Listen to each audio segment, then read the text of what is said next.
I'm going to call to order the Board of Assessors meeting of January 5th. It is 11:04 a.m. We do not have anyone in attendance other than the board members, so there is no public comment. The next few agenda items have to do with signing documents, meeting minutes, monthly motor vehicle abatement reports, real estate property abatement reports, some administrative abatements, statutory exemptions, and some warrant commitments. So I will circulate those throughout the meeting. The first one on there is actually a monthly invoice. I don't know why that fell off of the agenda. Okay, but we can consider that. Yeah, we'll sign that invoice as well. So an active personal property account write-offs. Turn that over to you. Yeah, so we have a number of personal property accounts here in town. I think it's like 8.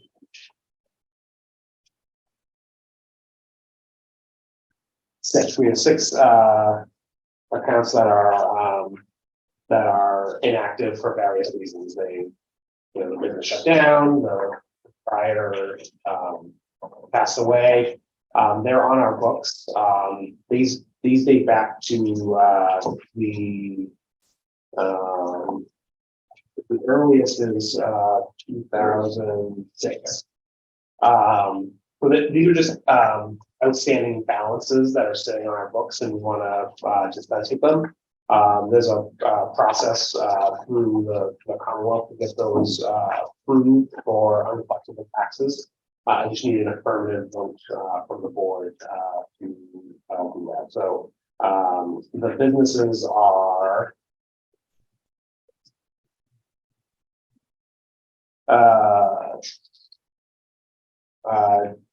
James Oral for personal property. This one's a former second home under Patricia Smith.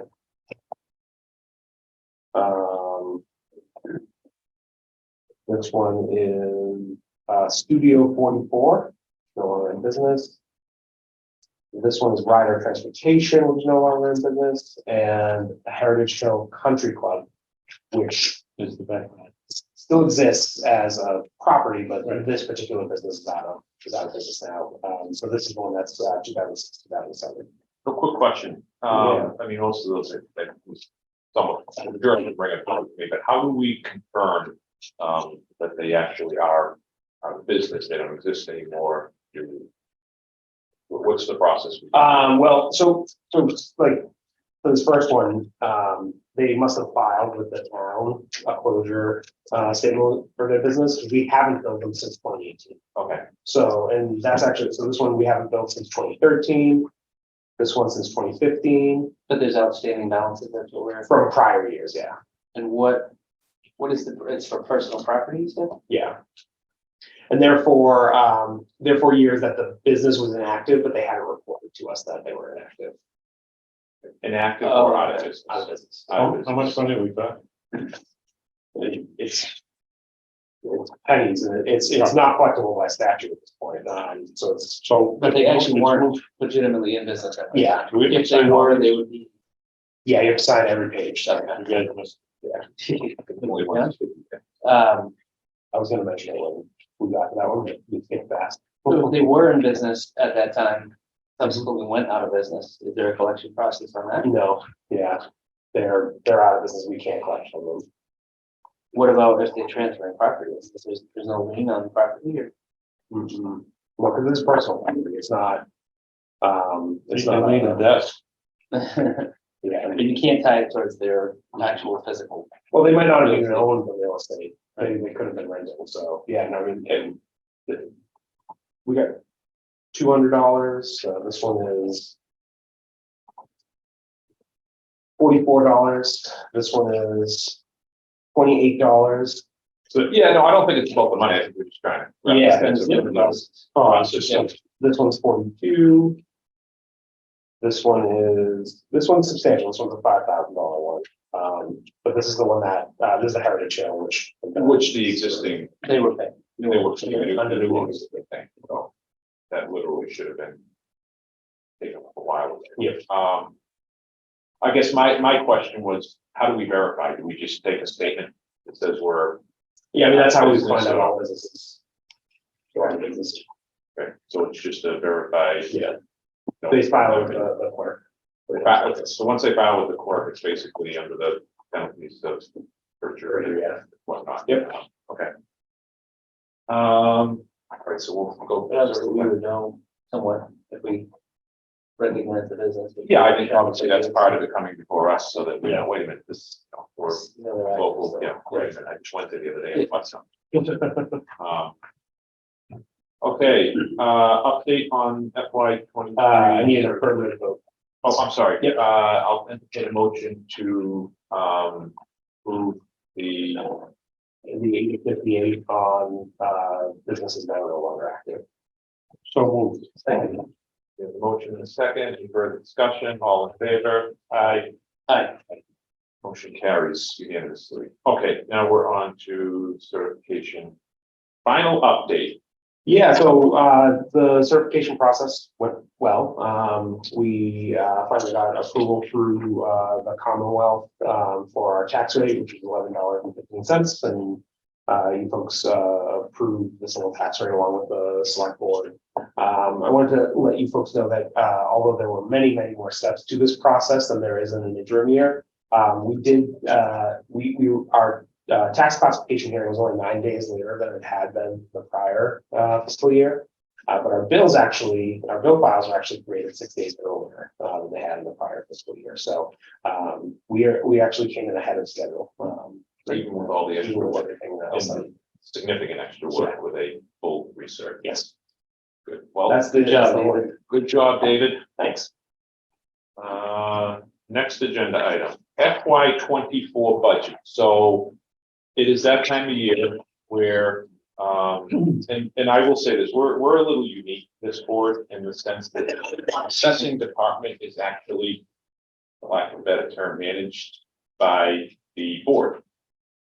So most departments, there is paid staff that is responsible for that. They go through the budget process, but because of the way we are set up and have been set up, the budget's our responsibility. So I did attend a pre-budget meeting that was conducted by the town administrator with other department heads there. So I gathered all that information, got it over to David, and we had a quick meeting, and he constructed a budget to this point. So we are here today to listen to what he has, and if we have any recommendations or whatnot, we can chime in. Then it will be submitted to the town administrator's office on January 6th, which is tomorrow. That's why we have to And it has to be today. approved by the select, correct?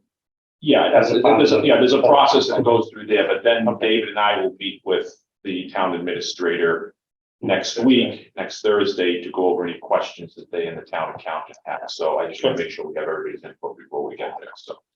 Yeah, so what I have before you is a proposed budget for FY 24. I also gave you what our actual budget was for FY 23, and then what we've spent year to date for FY 23. The percent change column is what I'm proposing for an increase for each of these line items above what was budgeted, not what was spent. What I did was I went through each of these lines and looked at how we had actually spent the money. Something to note is that the bulk of our budget is in contracts. To the tune of about 113 of the 117,000 are in contracts. So I'll take you down to line 17, which is the RRC, the professional reval services. We were budgeted at 4,000 for FY 23. We had spent 4,000 as of when this budget was built, but we actually went over budget in this line because we had this conversation a few times in previous meetings about the full certification year. So that number is going to jump, but I have the contract in hand from RRC for FY 24, so $5,000 is what the proposed contract is, and that's in Ari's hands already. Just to jump in real quick. So 3 years from now, we gotta remember to 4 years from now Yep. to increase that budget Mhm. number. Yep. There's no way to just, it's not accurate to just add a little bit each year so that it's equal. Correct, yeah, so my practice from now on will be when RC starts their work for the fiscal year in which they're doing the work, I will also ask for the contract for the next fiscal year. So in August, they're gonna pick up the FY 24 forms of list and start going through the personal property. At that point in time, I will also say, Brian, who's the owner of the company, Brian, can you also send me your proposed contract for FY 25? So that way we'll always be ahead of the schedule. So in August, I'll have the contract that we will then talk about again in January. Good. Of 2024. Yeah, because one thing about, municipal, accounting, I guess, is, correct me if I'm wrong, but you literally have to designate everything in a given year. We couldn't turn around and say, listen, let's put, if it's $12,000 we're gonna need, or it's for this year, for it. No, because it's in there, it's gotta be, it's gotta be allocated towards Well, that if year. you have a surplus, you don't get to keep it. Correct, yeah, and you can't, I mean, it works both ways, and yeah. you can't pay for services that haven't been rendered. So we couldn't give them, like, if it costs us 5,000, an average of, let's say it costs us over the 5 years, an average of 8,000, but they only do $5,000 work. This year, we can't give them the additional 3,000 in anticipation of the certain Work has to be done before it can be paid for. The next line is the RRG contract. That's only going up less than 3%. That's already been signed off on by the select board. The next one is our annual vision contract renewal. That is jumping 25% over our budgeted from FY 23. But that's a cost that's controlled by vision. I did reach out to some other companies to I think we talked about this. to receive quotes and didn't hear back from any of them. I also prodded them yesterday, and I did get a response from Patriot Properties yesterday, but they've still yet to send me a quote. We'll go with what we have at this point. Yeah, If my- another alternative comes in, and my guess is like everything else. I mean, there's gonna be an increase anyway, so. Yeah, so we have vision. Are we happy with the service? So vision I like vision. I've used Patriot Properties in other communities, like Plymouth, we use Patriot Properties, for example, and they're it's just the system is different to now. I think it's harder to navigate. Vision seems to be more user friendly. Yeah, reading the property record cards is more challenging, I think, for the average person. So I would recommend to stay with vision. And again, bumping back up to RRC. I also reach out to some companies that, including Patriot, I reached out to 3 companies that do personal property, Patriot, Mayflower, and just an individual proprietor who does this sort of work. And again, I never got quotes back. RC is very responsive. They're already geared up to do our July work, our work up for FY 24. So my recommendation is to stick with these folks because of their responsiveness, their current relationship with the town, and the fact that the costs aren't going up excessively, I would say. Although that, it's a 25% jump in both categories, it's only $2,000. The last one is CAI technology, which is our GIS system. So that's jumping up about 7%. Most of the rest of these lines, they're not going up at all. Let me make a comment on the GIS system. That's tied into the town and a lot of departments. Yeah. So that's not something, that's not something that we Without could that, just arbitrarily say, oh, we're gonna go off and do something on our own anyway. Yeah, That would and be very, really they're the Cadillac of mapping systems, so I don't really want to do anyways. Right. Most of the rest of these lines aren't going up. You'll notice that one of the upper lines, the RM vehicles, is jumping 60%. That's only represents a $150 jump. The reason I did that is because there were some additional costs for our inspection vehicle this year, and I just want to make sure that we cover costs going forward, anticipating that vehicle repair Yeah, costs. I don't The assessors own their own vehicle. We have a vehicle. We have a vehicle designated for the assessment. My question is, obviously, that's still a very small amount of money, $400. How do we budget for Yeah. eventual replacement or major repairs? I think that, coming from, so That's, this is the, what you just said is actually a good point. So this is for like things like tires. yeah, but to your point, I'll comment on that. There's a portion of the budget process that happens that it references capital expenditures. That would be incorporated in that. So let's say 2 or 3 years down the road, we're saying, listen, we're always going over this 400 or get close to it. Maybe it's time for a new vehicle. Oh, yeah. Then we have to put Does it. that 400 include repairs and maintenance? Or just that? I think it's just things like tires. So who does the service and maintenance on it? Does the town garage? I I actually don't answer that question. don't know. I think our vehicle gets very, has very little needs. I mean, it's probably just tires and oil change. It's a, it's a, And you need the fuel. Prius, right? it's a Prius, yeah, so it's not, That covers fuel? Well, there's the line item at the bottom there, Oh. gasoline, $157 we spent. yeah. Yeah, I mean, when I had a Prius, I was spending $20 a month. Really? Yeah.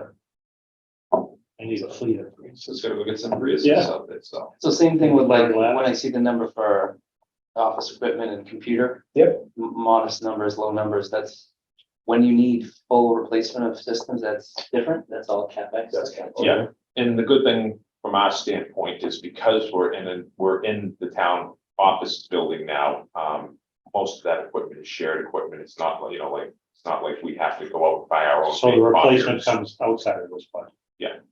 Yeah, ours is more just maintenance and upkeep of the So stuff, there's no real number here that I see for reserves, it's not like we put aside, and we don't need to it's have not that. done that way. No, we don't need to have that. Again, I mean, honestly, the vehicle is probably the one thing that would be a capital, a big number, and that would be a capital Yeah. expenditure that we, Maybe new computers, but. Yeah. Yeah. Our computers are all new within the last 3 years. Which is ancient in technology. Right. which, and it's not like we have a ton of computers. Yeah, no. With three computers in the office, so. Yeah. Yeah, our, like you said, our biggest nut is contracts. Although I will point out, it's not in here only because there really isn't anything we can do with it. It automatically gets, calculated is, payroll. As far as the actual staff itself, obviously RRG's payroll is coming under that contract with them. Right. But for, our inspector and our clerk, those numbers just get plugged in and HR takes care of those, and those are all contractual numbers because they're union based off of the union, I should say. Yeah, no, and the RG contract, represents 60% of this operating budget, so. Which I will point out that number under the projection of 82,111 for the contract for FY24 with RRG is significantly less than if we had the staff on duty that we used to have prior to contracting with RRG. When I say significantly, that is an understatement. Yeah. Especially with all the overhead costs, not just. Oh, yeah, Yeah. it's Yeah, not even considering benefits. so. And, one of the things and Dave did, just for the record again, that Dave did point out, we did want to make sure that we did look at alternatives, again, only because, we have a couple of contracted services that I don't think we have looked into for other alternatives, anytime in the recent past. And unfortunately, it sounds like these other folks are extremely busy, or are interested or whatnot, but are. One actually did tell me, that they would not be quoting me. I just remembered that this morning. I got an email saying, will not be quoting. Was the only thing he said. So, Kind of standing for the marketplace in a lot of industries these days. So we did do our due diligence and did look at other alternatives, which is a fair question that will probably come up when we go over the budget. the other thing that I should know is that if we were to go with Patriot Properties for example, for our personal property, they require us to use their proprietary technology to enter that data. So we would be using effectively 2 different systems, one to value personal property, one to value real estate, and there would be an additional cost for the software. So, And training. and training there. Any questions do we want to talk about if there are cuts? Oh, I mean, the alternatives, yeah, I mean, yeah, Yeah, so I did also prepare if the town asks us to be more conservative with our budget. There's not really a whole heck of a lot, of wiggle room, because as I said, about 113,000 of 117 is our contractual obligations. So I highlighted a number of lines where I think we could drop down. But I would recommend that we don't. I don't see why. I mean, it doesn't seem like, yeah, at the end of the day, we're saving $2,000, right? Yeah. But I think it's an exercise worth going through because again, the whole budget process is a process that's, beyond this board. We need to plug in some numbers for them, so it came back to what do we do? These are some alternatives. again, they're small numbers, but this vehicle, let's say you go with $200 for repairs to Two times. 400. And then you have We go to town meeting a and ask for maintenance, then we have to go ask for money because Yeah. it was. a No, very, we'll very just minor repair. just get Norman a pair of sneakers. Yeah, It is good, like John said. Obviously, we want it's just to be prepared. conservative and So do we need a motion to accept? I don't think we necessarily need a motion. I think we're just, again, we don't ultimately make the decision, but if you guys are comfortable with it, I think Dave and I will pose the 117, Yeah. 110, and if they say there's anything I got to do, we'll show them the other alternative. At the end of the day, it's not like we're picking items that are arbitrary or Yeah. subjective. They're objective. If they say, if it comes back and listen, we need to get that number down to 115, and we want to put the budget at 200 for vehicle maintenance, and we go over 200, we got to go back and say, we've got to put this on special town warrant to fund it after the back. So, We're asking for 5,300 to 7,300 more than. do you know what we last year? spent versus what we did in 2022? Because right now we're obviously halfway. I did have that information. It wasn't super helpful. It just really complicated this. We're going at normal. Normal percent. But we'll be pretty accurate. 4 to 6%. Have we been pretty accurate? Yeah. I mean, in the past, Yeah. aside from missing that research. I'm just going to say that research thing with RSC is really the only, Yeah. that I can remember, Yep. of it really being off on. What did you say? I think we go up like 4 to 6% every year. Is what has been the trend over the last, I think I was at 3 years. So Dave and I will propose the 117, 110, and you guys know if they want to figure out a way to save a couple bucks, the only option is to drop some of those Yeah. real small items anyways to begin with, so. All right, next agenda item is, do we have any new business coming before us? Do we have any old business coming before us? Did you say we needed to go into executive session? Yeah. We do, okay. So just one sec, the new business he said was something we didn't have on here that we have to do. It was the Sign something? invoice, I believe you folks signed it. Yeah, we signed it. We said we take it under business, but it's. There's an invoice to sign, we just sign. Okay, so if we don't have any old business, without getting into specifics, we're going into executive session for, Chat and review. okay. So having said that, I will entertain a motion to go into executive session, but at the same time, we're going to adjourn the regular meeting, so we do not have to come back. So I make a motion to adjourn the regular meeting and go into executive session. Second, All in favor, roll call, executive session, John LeBlanc, Aye. Dave Lamoureux, aye. John Mulberry, aye. Motion carries. All right, Jose, we are done.